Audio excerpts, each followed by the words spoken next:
Assalamualaikum warahmatullahi wabarakatuh. Selamat siang kepada Pak Nandi dan kepada teman-teman kelompok 4 Geografi Regional Indonesia. Pada kesempatan kali ini, kami akan mempresentasikan hasil kerja kelompok kami, yaitu terkait permasalahan sumber daya air, dan studi kasus yang kami angkat adalah tentang tenggelamnya Kota Jakarta. Baik, langsung saja untuk pembacaan materi pertama akan dibacakan oleh Lailati Elvitia. Kepada Lailati, waktu dan tempat dipersilakan. Baik, terima kasih kepada moderator. Selanjutnya saya akan menjelaskan mengenai latar belakang permasalahan air di Jakarta. Air tanah itu merupakan tumpuan harapan warga Jakarta dalam pemenuhan kebutuhan air bersih.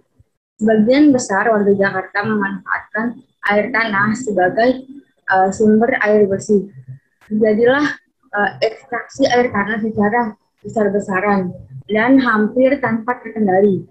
Akibat dari ekstraksi tanah tersebut,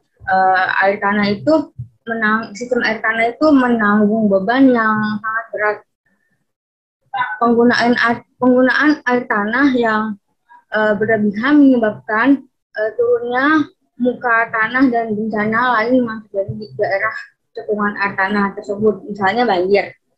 Penurunan permukaan tanah akibat eksploitasi air tanah Jakarta yang berlebihan menyebabkan posisi Jakarta terhadap laut dengan kecenderungan meningkatnya muka air laut. Penurunan daratan di Ancol dan meningkatnya risiko terjadinya banjir dan genangan ini dapat dijadikan salah satu indikator bahwa Jakarta sedang menuju tenggelam. Baik, segitu saja latar belakang dari saya. Selanjutnya saya kembalikan kepada moderator. Baik, terima kasih kepada Lailati. Selanjutnya, materi akan dibacakan oleh Elok. Kepada Elok, waktu dan tempat dipersilakan. Baik, terima kasih kepada moderator yang telah mempersilakan saya. Sebelum membahas mengenai studi kasus dari sumber daya air, izinkan saya untuk membahas apa itu sumber daya air, macam-macam sumber daya air, permasalahan sumber daya air secara umum, dan solusi meminimalisir terjadinya permasalahan sumber daya air secara umum. Jadi, menurut Undang-Undang Nomor 17 Tahun 2019, sumber daya air adalah air, sumber air, dan daya air yang terkandung di dalamnya. Artinya, semua potensi yang terdapat pada air, sumber air, termasuk sarana dan prasarana pengairan yang dapat dimanfaatkan, namun tidak termasuk kekayaan hewani yang ada di dalamnya. Selanjutnya, ada macam-macam sumber daya air.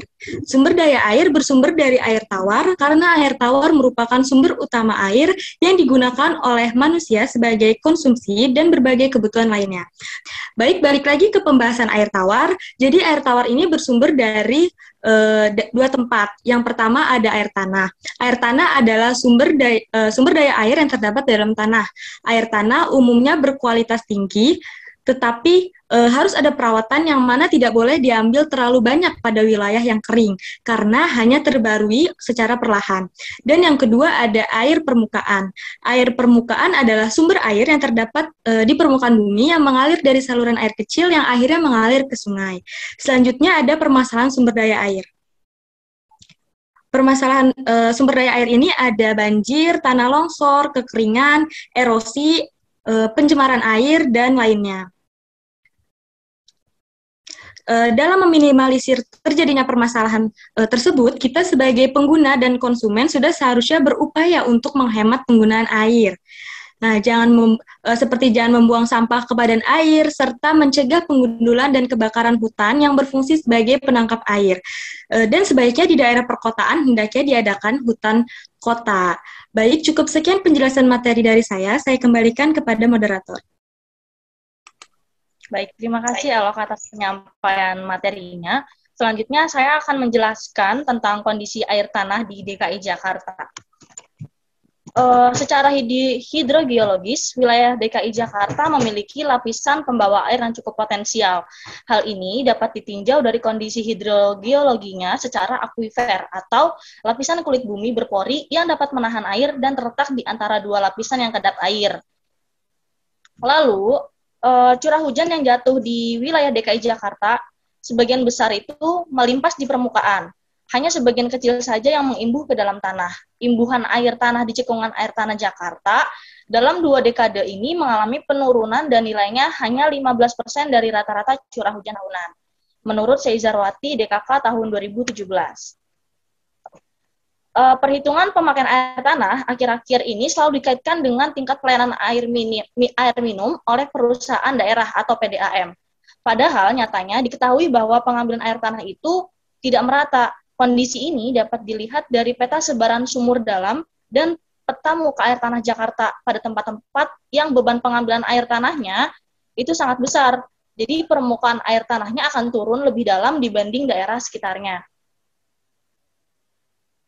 Nah, pengambilan air tanah yang berlebihan itu tercermin pada permukaan yang terjadi amblesan atau subsidence yang datangnya dapat secara perlahan-lahan atau tiba-tiba.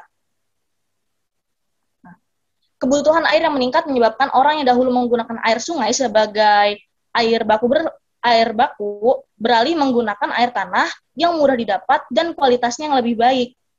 Sehingga banyak dilakukan penggalian atau pengeboran sumur. Banyaknya penggunaan air tanah membuat muka air tanah menjadi semakin dalam dan timbul beberapa masalah akibat penyalahgunaan air tanah pada daerah urban. Nah, daerah urban cenderung pada daerah pesisir pantai atau sekitar kawasan industri. Air tanah merupakan salah satu alternatif untuk memenuhi kebutuhan tersebut, tetapi mempunyai keterbatasan, baik secara kualitas maupun kuantitas. Selain itu, pengambilan air tanah secara berlebih tanpa mempertimbangkan kesetimbangan air tanah akan memberikan dampak lain seperti penurunan muka tanah, intrusi air asin, dan lain-lain. Selanjutnya, materi akan dibacakan oleh Priska. Kepada Priska, waktu dan tempat dipersilakan. Baik, terima kasih moderator atas waktunya. Di sini saya akan menjelaskan keterkaitan kependudukan dengan penggunaan air tanah. Masalah pencemaran lingkungan di kota besar, terutama di Jakarta, sudah menunjukkan gejala yang cukup serius, terutama masalah pencemaran air. Nah, penyebab pencemaran air ini bukan hanya dari industri saja, tetapi juga dari masyarakat Jakarta itu sendiri. Nah, seiring dengan perkembangan penduduk dan juga perkembangan kota Jakarta yang semakin cepat, limbah rumah tangga yang dibuang oleh masyarakat itu semakin banyak, sehingga menyebabkan pencemaran lingkungan. Nah, selain itu, masih banyak juga masyarakat yang membuang kotoran atau tinjanya itu langsung ke sungai, sehingga pencemaran air di Jakarta itu semakin cepat. Perkembangan laju pertumbuhan penduduk yang terus meningkat setiap tahunnya juga menyebabkan penurunan kualitas lingkungan, serta berdampak terhadap permintaan kebutuhan air bersih yang semakin tinggi. Dengan penggunaan sumber air bersih, padatnya pemukiman dan kondisi lingkungan yang buruk, serta limbah industri yang dibuang sembarangan, menyebabkan sumber daya air kota Jakarta banyak yang tercemar. Nah, selanjutnya saya akan menjelaskan strategi pengelolaan sumber daya air tanah. Nah, pengelolaan air tanah merupakan segala upaya yang mencangkup inventarisasi, pengaturan pemanfaatan, perizinan, pengendalian, serta pengawasan dalam rangka konservasi air tanah. Pengelolaan air tanah pada hakikatnya itu melibatkan banyak pihak dan harus dilakukan secara bijaksana berdasarkan aspek hukum dan aspek teknis. Nah, pengelolaan air tanah juga harus didasarkan pada konsep pengelolaan cekungan air tanah atau groundwater basin management. Pengelolaan air tanah yang berwawasan lingkungan mencakup kegiatan untuk pelaksanaan konservasi air tanah dan pemantauan keseimbangan pemanfaatan air tanah. Potensi sumber daya air yang ada pada suatu cekungan air tanah perlu dikelola secara menyeluruh, bukan hanya air tanahnya saja, tetapi juga cekungan air tanah itu sendiri, serta lingkungannya. Nah, tujuan pengelolaan cekungan air tanah itu antara lain agar terjadi efektivitas pemanfaatan air tanah yang mencakup untuk pemenuhan kebutuhan air baku, untuk menghindari kekeringan, dapat mengendalikan pencemaran, mampu memelihara lingkungan, serta mengetahui karakteristik imbuhan seperti imbuhan lokal, imbuhan regional, atau kombinasi keduanya. Nah, salah satu langkah nyata dalam rangka mengatasi masalah air di Indonesia itu pada bulan April 2004 di Jakarta itu telah dilakukan deklarasi nasional oleh 11 menteri yang bernama Deklarasi Nasional Pengelolaan Air yang Efektif dalam Penanggulangan Bencana. Nah, isi dari Deklarasi Nasional ini adalah yang pertama, itu meningkatkan upaya pengelolaan dan perlindungan sumber daya air untuk menanggulangi bencana. Yang kedua, yaitu melakukan pencegahan kerusakan lingkungan melalui konservasi, rehabilitasi hutan dan lahan pada das kritis, pengelolaan kuantitas dan kualitas air, serta pengendalian pencemaran air. Yang ketiga, yaitu meningkatkan koordinasi di bidang ilmu pengetahuan dan teknologi, serta meningkatkan kemampuan dan partisipasi seluruh pemangku kepentingan dan masyarakat luas dalam pengelolaan air pada penanggulangan bencana. Lalu yang terakhir yaitu meningkatkan pertukaran data dan informasi di bidang pengelolaan sumber daya air dan penanggulangan bencana. Sekian yang dapat saya sampaikan, saya kembalikan kepada moderator. Baik, terima kasih Priska atas penyampaian materinya. Selanjutnya, studi kasus akan dijelaskan oleh Alvito Gavardan. Kepada Alvito, waktu dan tempat dipersilakan. Oke, baik. Terima kasih kepada moderator. Sekarang saya akan menjelaskan studi kasus yang berkaitan dengan materi pada makalah kita pada hari ini. Dengan judul Orang Jakarta Tenggelamkan Jakarta. Pernyataan ini sepintas mungkin terlihat provokatif jika didengar oleh masyarakat. Namun bila kita lihat pada kenyataannya, di kondisi yang sebenarnya terjadi pada kota Jakarta memang akan terjadi pada beberapa tahun yang akan datang. Beberapa penyebab dari tenggelamnya kota Jakarta pada beberapa tahun yang akan mendatang adalah antara lain perubahan iklim dan fenomena global yang semakin memperburuk dan juga tingginya curah hujan yang terjadi di daerah Jakarta. Dampaknya terlihat dari meningkatnya luas areal banjir dan genangan di kota Jakarta. Daerah yang sebelumnya tidak terkena banjir, sekarang pun terkena banjir yang lebih parah dan akan merugikan penduduk sekitarnya dan juga keadaan ekonomi bagi ibu kota negara Indonesia ini. Dan yang terlebih khusus lagi, penurunan permukaan tanah atau subsidence akibat eksploitasi air tanah di kota Jakarta yang berlebihan menyebabkan posisi kota Jakarta ini terhadap laut semakin rendah. Kondisi ini diperburuk dengan kecenderungan meningkatnya muka air laut sampai hampir di sebagian besar kota-kota dunia akibat pemanasan global atau global warming. Penurunan daratan di sekitar Laut Jakarta atau di daerah Ancol dapat meningkatkan risiko terjadinya banjir dan genangan. Genangan ini dapat dijadikan salah satu indikator bahwa Jakarta sedang menuju ke arah tenggelam.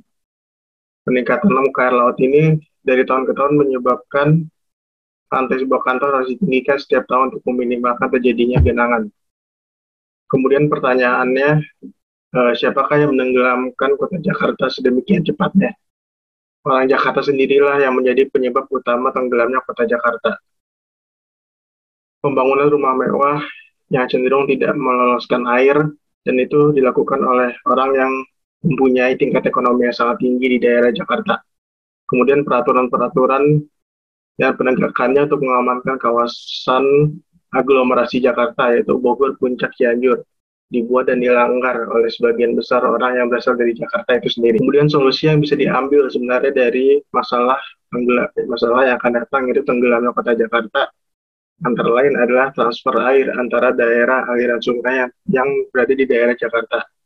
Kemudian reformasi pemilikan lahan untuk pertanian di bagian hulu sungai. Kemudian menata kembali pembangunan di daerah Jakarta. Upaya-upaya tersebut akan bermanfaat karena akan dapat mendorong pengembangan di wilayah tersebut. Meski kawasan hulu sudah dikelola baik, tanpa didukung pembangunan yang memadai di kawasan Jakarta, maka upaya itu akan kurang memuaskan. Kerusakan alur sungai alamiah untuk keperluan apapun harus diakhiri. Bahkan bila perlu dipikirkan normalisasi sungai, utama di hilir agar tenggelamnya Jakarta dapat dihindari. Sekian, saya kembalikan kepada moderator. Baik, terima kasih Alvito atas penjabaran dari studi kasusnya. Selanjutnya, kesimpulan dari materi kami akan disampaikan oleh Lailati Elfitria. Kepada Lailati, waktu dan tempat dipersilakan. Baik, terima kasih kepada moderator untuk saya. Selanjutnya saya akan membacakan kesimpulan dari hasil diskusi kelompok kami mengenai permasalahan air tanah di Jakarta. Dengan semakin besarnya laju perkembangan penduduk dan industrialisasi Jakarta telah mengakibatkan terjadinya penurunan kualitas lingkungan dan berdampak terhadap permintaan kebutuhan air bersih yang semakin tinggi. Sebagian besar warga Jakarta memanfaatkan air tanah sebagai sumber air bersih. Sekian kesimpulan dan saran dari saya dan dari kelompok kami. Selanjutnya saya kembalikan kepada moderator. Baik, terima kasih kepada Lailati atas kesimpulan yang telah diberikan. Selanjutnya kami akan menutup sesi penyampaian materi dari kelompok. Mohon maaf jika ada salah-salah kata. Kurang lebihnya wabillahi taufiq wal hidayah. Wassalamualaikum warahmatullahi wabarakatuh.